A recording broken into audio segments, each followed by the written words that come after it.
भगवान से चालाकी। यह कहानी एक बहुत ही चालाक और बुद्धिशाली आदमी की है।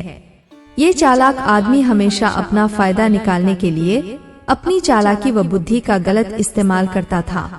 एक बार उसे पता चला कि किसी एक पहाड़ी की चोटी पर पहुंचकर भगवान से सीधे बात की जा सकती है और उनसे अपनी कोई एक इच्छा पूरी भी करवाई जा सकती है।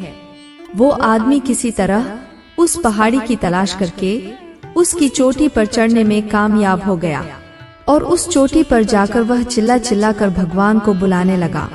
भगवान ने उससे वहां आने का कारण पूछा तो पहले वह आदमी अपनी चालाकी का प्रदर्शन करने लगा। आदमी ने भगवान से कुछ सवाल पूछे। आदमी ने पहला सवाल पूछा, भगवान आपके लिए लाखों साल कितने के बराबर हैं? भगवान ने कहा, मेरे लिए लाखों साल 1 सेकेंड के बराबर हैं। आदमी ने फिर भगवान से दूसरा सवाल पूछा, भगवान आपके लिए करोड़ों अरबों रुपए का क्या मूल्य है? भगवान ने कहा, मेरे लिए दुनिया का सारा धन 1 रुपए के बराबर है। अब आदमी को लगा कि उसने भगवान को अपनी बातों में फंसा लिया है, इसलिए उसने अब अपनी इच्छा बताई कि भगवान मैं आपसे 1 रुपया मांगता हूँ। इतना कहने के बाद आदमी मन ही मन मुस्कुरा रहा था कि अब वह दुनिया का सारा धन पालेगा।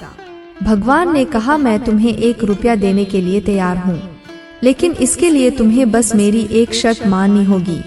आदमी ने कहा कि वह कोई भी शर्त मानने के लिए तैयार है। भगवान ने आदमी से कहा, तुम्हें सिर्फ 1 सेकेंड इंतजार करना होगा। आदमी खुशी से उछल पड़ा और तुरंत हाँ कर दी। उसके हाँ करते ही भगवान वहाँ से गायब हो गए।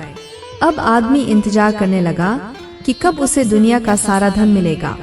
कुछ घंटे बीत जाने के बाद जब भगवान नहीं आए तो वह दोबारा सोचने लगा तो उसे याद आया कि उसका पहले सवाल का जवाब जो भगवान ने दिया था उसके हिसाब से भगवान के लिए 1 सेकंड आदमी के लाखों करोड़ों सालों के बराबर है।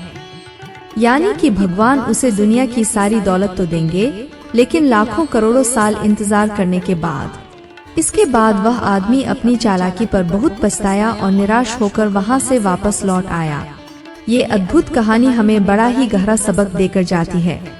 यह कहानी हमें सिखाती है कि कभी भी हमें हमारे सामने वाले को कम नहीं समझना चाहिए।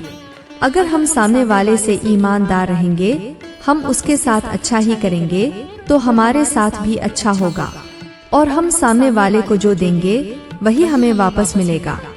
हम सामने वाले को खुशी देंगे तो हमें खुशी वापस मिलेगी।